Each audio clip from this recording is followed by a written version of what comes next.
আমি এমপি মনোনীত প্রার্থী, এইটা আমি এমপি মনোনীত প্রার্থী আমাদের নাটোর ৩ সিংড়া আসন। আমাদের রাষ্ট্রনায়ক তারেক রহমান মানে খুবই তাড়াতাড়ি, খুব শীঘ্রই আমাদের মাঝে ফিরে আসবে। কবে আসবে, কখন আসবে, এটা আমরা বলতে পারবো না। আমি একদম, আমার নাম মোহাম্মদ খুরশেদ আলম মৃধা। আমি থানা ছাত্র দলের সভাপতির দায়িত্ব পালন করছি, নাটোর জেলা যুব দল ইয়েতে আছি।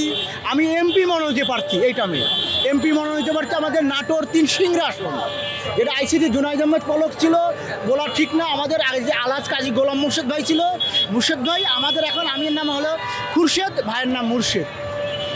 আমাদের রাষ্ট্রনায়ক তারেক রহমান মানে খুবই তাড়াতাড়ি, খুব শীঘ্রই আমাদের মাঝে ফিরে আসবে। কবে আসবে, কখন আসবে, এটা আমরা বলতে পারবো না, কিন্তু শীঘ্রই আমাদের মাঝে ফিরে আসবে।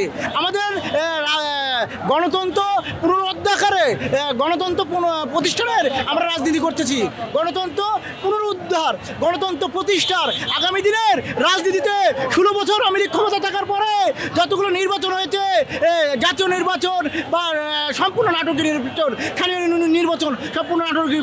আগামী দিনের আমাদের চিন্তা যে গণতন্ত্র প্রতিষ্ঠার রাজনীতি হবে। এই গণতন্ত্র মানুষের মাঝে ফিরা দিব।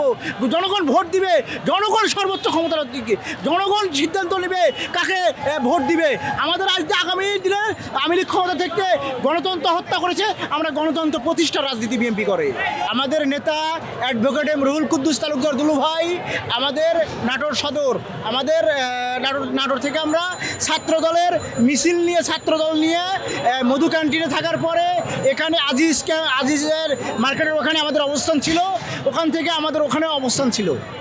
আজকে যে ছাত্র দলের সমাবেশ হলো, বিগত দিনে শ্রেষ্ঠ সমাবেশ। ছাত্র দলের আমাদের সাংগঠনিক অভিভাবক আগামী দিনের অহংকার রাষ্ট্রনায়ক তারেক রহমান, আজকে যে ছাত্র সমাবেশ হলো, এই সমাবেশ শ্রেষ্ঠ সমাবেশ। এই সমাবেশের মাধ্যমে জানতে পারবে আগামী দিনের রাজনীতি কোন দিকে যাচ্ছে।